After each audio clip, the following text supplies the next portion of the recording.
कार्तिकेय और गणेश दोनों भाइयों में कैसा अगाध प्रेम है।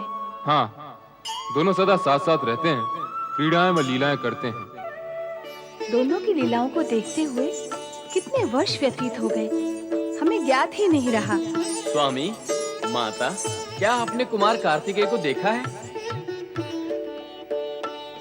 कार्तिकेय और गणेश तो दोनों साथ साथ क्रीड़ा कर रहे थे। गणेश कहाँ है? उससे पूछो, वह बताएगा कार्तिकेय के विषय में। गणेश भी उन्हीं को ढूंढ रहे हैं और मैं भी कुमार कार्तिकेय को ढूंढता हुआ यहाँ आया हूँ। माँ, बड़े भ्राता कार्तिकेय को कहाँ भेज दिया आपने? आज प्रातः से ही वे कैलाश पर दिखाई नहीं दे रहे। वो देखिए, वो आ रहे हैं।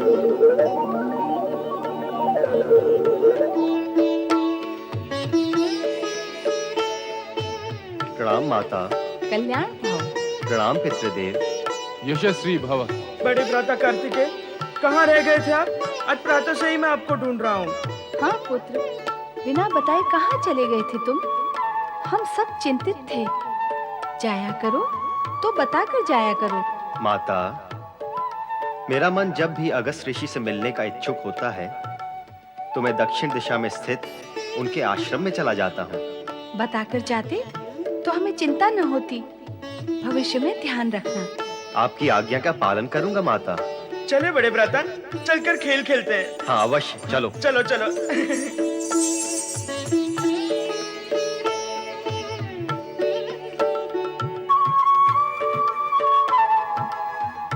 स्वामी, हम्म?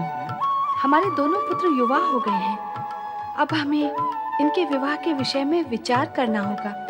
हाँ, उन दोनों के विवाह के लिए तो हम दोनों को ही विचार करना होगा। केवल विचार?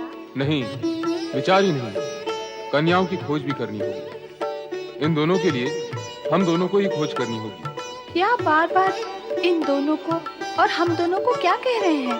स्पष्ट है, इन दोनों की स्थिति हम दोनों की स्थिति से सर्वथा भिन्न है। इन दोनों के लिए दो कन्याएं बैठी तपस्या तो नहीं कर रही।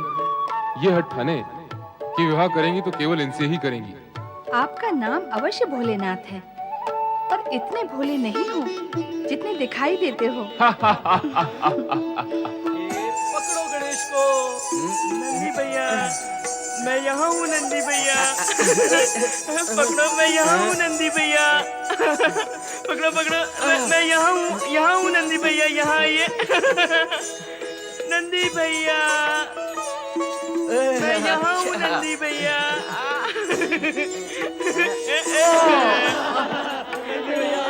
नंदी भैया हार गए, हार गए, हार गए। रिंगी, तुम मेरी आंखों पे पट्टी बांधो, मैं पकड़ूंगा गणेश को।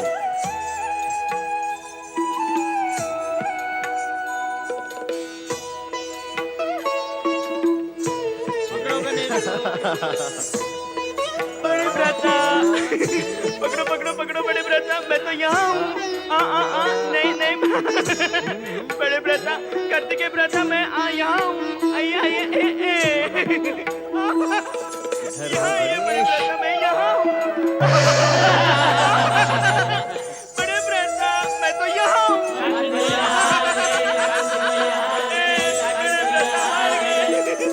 देखा स्वामी आपने, गणेश कुटिलता करने लगा है। नहीं देवी, ना तो ये कुटिलता है ना चतुराई। ये तो मात्र बाल क्रीड़ा है। गणेश कुटिल तो है ही नहीं। पर कार्तिकेय और अन्य सभी अकारण ही थक रहे हैं। क्रीड़ा में यही तो होता है, प्रतिद्वंदी को थका के छकाया जाता है, जिससे विजय की संभावना बढ़ती है। क्रीड़ा करने वाले सभी दल ऐसा ही करते हैं। ये रहा फल, चलाइए बाण। गणेश, चलाओ बाण।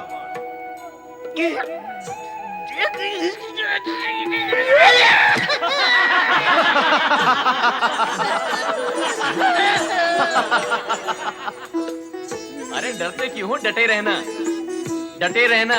गणेश,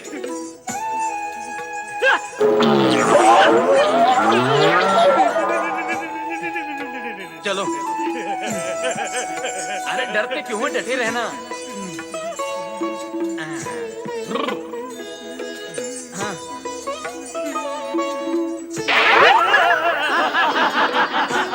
बड़े भ्राता, मुझसे तो सब डरते हैं, आप चलाइए तीर। लाओ। मेरे प्राण तो बचाएंगे ना?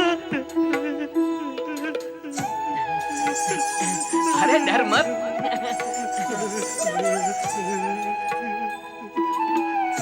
चलाइए बड़े व्रता। इस प्रकार तो गणेश हार जाएगा। क्रीड़ा में जय पराजय का महत्व नहीं, स्फूर्ति, बुद्धि कौशल और क्रीड़ा भावना ही मुख्य होते हैं। जय पराजय का महत्व न होने से क्रीड़ा का आनंद ही क्या रहेगा? नहीं देवी, आनंद तो स्फूर्ति और कुशलता में है। जय पराजय को महत्व देने से प्रतिद्वंद्वता बढ़ती है, जिससे भावना मलिन होकर खिलाड़ियों में एक दूसरे के प्रति दुर्भावना भी बढ़ती है, जिसका अंत शत्रुता में होता है। संभालो बड़े व्रता।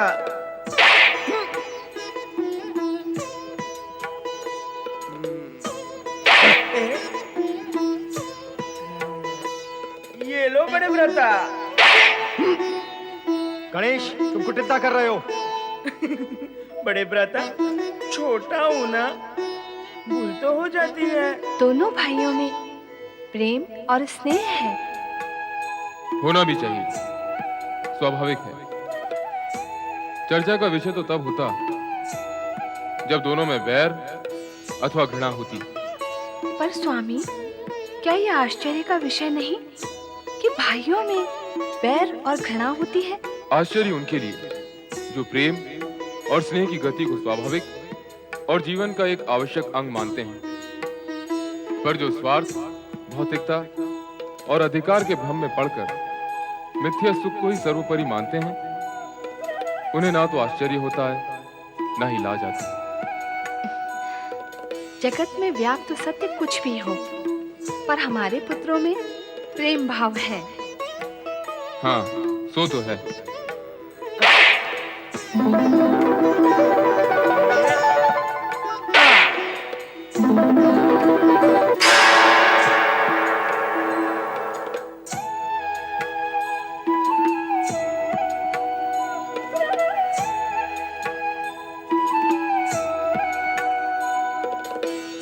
माताश्री और पिताश्री को विनम्र प्रणाम। कल्याण भव। अरे, तो अब तक पुष्प लिए घूम रही है? मैं घूम नहीं रही, प्रतीक्षा कर रही हूँ। अच्छा, तो अब तू भी प्रतीक्षा करने लगी? बुद्धि की बैरी, वाणी को विराम दे। मैं भगवान शिव की प्रतीक्षा कर रही हूँ कि कब वो समाधि स्थल पर आए और मैं उन्हें पुष्प अर्पित करूँ। देख देख, वो आ गए। दोनों पुत्रों की आयु विवाह योग्य हो गई है। अब हमें इनका विवाह कर देना चाहिए। मैं दोनों से पूछकर उनकी इच्छा भी जान लेती हूँ। क्या पूछना उनसे? उनकी इच्छा अर्थात यही कि वे भी विवाह के लिए सहमति दें। लगता है दोनों में महत्वपूर्ण चर्चा हो रही है, इसीलिए तो विलंब हुआ है। देवी पार्वती, हम दोनों उनके माता पिता हैं और वे हमारी संतान। अभी वो युग नहीं आया है कि विवाह के लिए संतान की इच्छा और सहमति आवश्यक हो।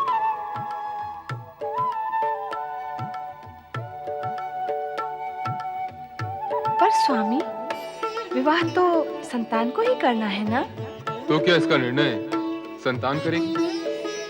तुम इस सत्य को क्यों भूल रही हो देवी कि हमारे दोनों पुत्र विवेकशील और बुद्धिमान हैं, और ऐसी बुद्धिमान संतान ये भी अवश्य मानती है कि उनके माता पिता उनसे अधिक बुद्धि और विवेक रखते हैं, और वे जो भी निर्णय लेंगे उनका हित विचार कर ही लेंगे। माता पिता की इच्छा और निर्णय के विरुद्ध अविवेक और युवावस्था के उन्माद में विवाह करने का युग अभी नहीं आया देवी। पूज्य माता पिता के श्री चरणों में हमारा प्रणाम। सदा कल्याण हो और सदा कल्याणकारी रहो। अद्भुत आशीर्वाद। सदा कल्याण हो और सदा कल्याणकारी रहो।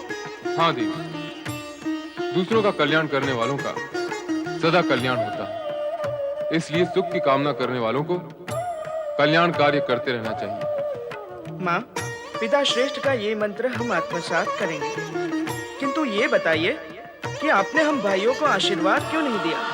तुम दोनों को तो मैं अनेकानेक आशीर्वाद दे चुकी हूँ। ओहो, तो अब अन्य किसी को आशीर्वाद देने का विचार है? हाँ, भला बताओ तो किसे? अपनी पुत्र वधुओं को। पर वे हैं कहाँ? है नहीं तो हो जाएंगी। पुत्रों, तुम्हारी माता अब तुम्हारा विवाह कर देना चाहती है। सत्य है, मैं अपनी पुत्र वधुओं का सलोना मुख देखने के लिए अब व्याकुल हो उठी हूँ। अब तुम दोनों का कर्तव्य है कि अपने माता पिता की इच्छा पूर्ण करो। दोनों का नहीं माँ, केवल गणेश का। क्यों? तुम क्यों अपने कर्तव्य से भागना चाहती हो? पिताश्री, मेरी विवाह करने में रुचि नहीं। मैं इस बंधन में पड़ना नहीं चाहता। मैं तो जन जन में धर्म और शिव भक्ति का प्रचार करना चाहता हूँ। करो, पर विवाह तुम्हें कहाँ बाधक है?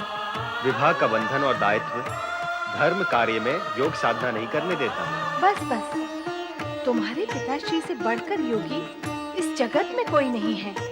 फिर भी वो विवाहित है। पिताश्री, आप मौन क्यों हैं? मेरा मौन तुम्हारी माता के पक्ष का समर्थन कर रहा है पुत्र। जगत में कोई भी ऐसे माता पिता नहीं है जो अपनी संतान का कुंवारा रहना सहन कर सके। मेरे पूज्य माता पिता, जब तक बड़े भ्राता कार्तिकेय इस गंभीर विषय पर विचार करें, तब तक अपनी सेवाओं को प्रस्तुत करते हुए आपकी आज्ञा पालन करने के लिए मैं उपस्थित हूँ। किंतु समस्या तो यही है कि मुझ गजवदन को अपनी कन्या कौन देगा? अप्रिय सत्य को तुमने विरोध में कहा है पुत्र, किंतु इसी सत्य का एक दूसरा पक्ष भी है। संबंध की आकांक्षा रखने वाले अज्ञानी केवल शरीर का आकार, प्रकार, रूप और रंग को देखते हैं, किंतु ज्ञानी और अटल सत्य के समर्थक शरीर रूपी शिविर के भीतर विद्यमान गुण, प्रतिभा, विवेक और बुद्धि का मूल्यांकन करते हैं। तुम बुद्धि निधि हो गणेश। तुम्हें अपनी पुत्री देने के लिए अनेक पिता ललायत होंगे। शीघ्र ही हम इस विषय को आगे बढ़ाएंगे। मैं तो माता पिता की इच्छा और आज्ञा को ही सर्वोपरि मानता हूँ। तो हम अति शीघ्र ही गुणवती कन्याओं की खोज करते हैं।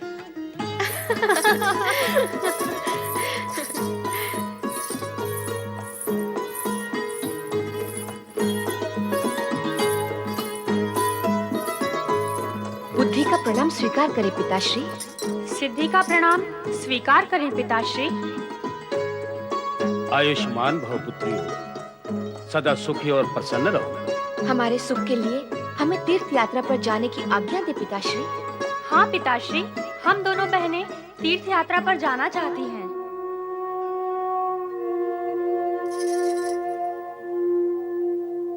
पिताश्री हमें आज्ञा देना नहीं चाहते। ऐसा ही लगता है, चलो लौट चलें। नारायण नारायण नारायण। प्रणाम देवर्षि। कल्याण भव। संसार के सर्वश्रेष्ठ, गुणवान, धैर्यवान, बलवान और चरित्रवान पति आप दोनों को प्राप्त हो। लजा रही हो? उत्तम, अति उत्तम। लज्जा तो स्त्री का सर्वश्रेष्ठ आभूषण है। परंतु ये क्या, आप दोनों के मुख पर यह निराशा और विषाद की छाया क्यों है? हाँ पुत्रियों, कहो, तुम उदास क्यों हो? पिताश्री, हमने आपसे तीर्थ यात्रा पर जाने की आज्ञा मांगी तो आपने उत्तर नहीं दिया। हम दोनों ने यही समझा कि आप हमें भेजना नहीं चाहते। नहीं पुत्रियों, नहीं। तीर्थ यात्रा जैसे पुण्य और शुभ कार्य के लिए भला मैं तुम्हें कैसे रोक सकता हूँ? अवश्य जाओ और तीर्थों में अपने इष्ट देवी देवताओं से अपने योग्य वर पाने के लिए प्रार्थना करो, ताकि मैं भी अपने दायित्व से मुक्त हो सकूं।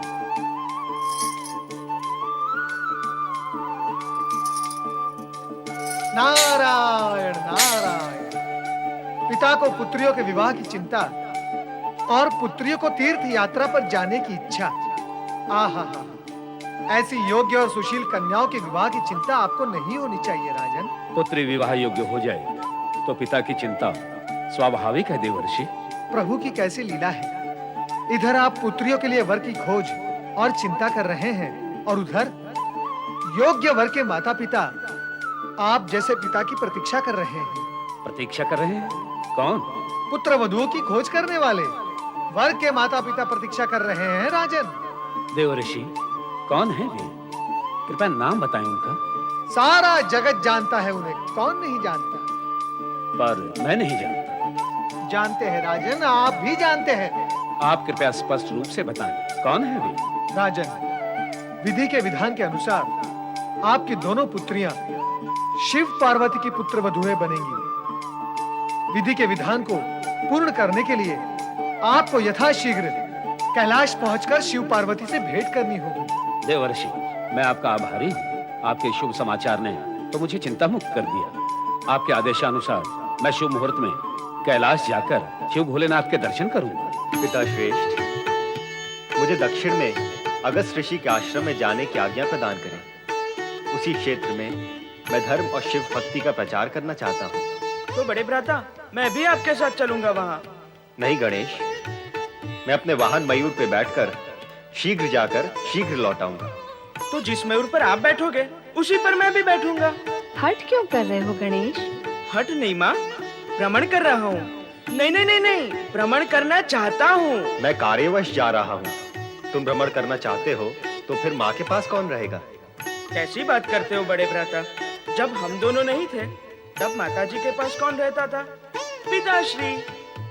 अब भी वो ही रहेंगे। गणेश, तर्क करने की आवश्यकता नहीं, तुम यहीं रहो। तुम्हारे पिताश्री ठीक कह रहे हैं गणेश, तुम्हें यहीं रहना चाहिए। अब माँ की आज्ञा को तो मैं टाल नहीं सकता। योग्य पुत्र माता पिता की आज्ञा मानते हैं, टालते नहीं। मैं शीघ्र ही लौटूंगा। अब विदा लूंगा।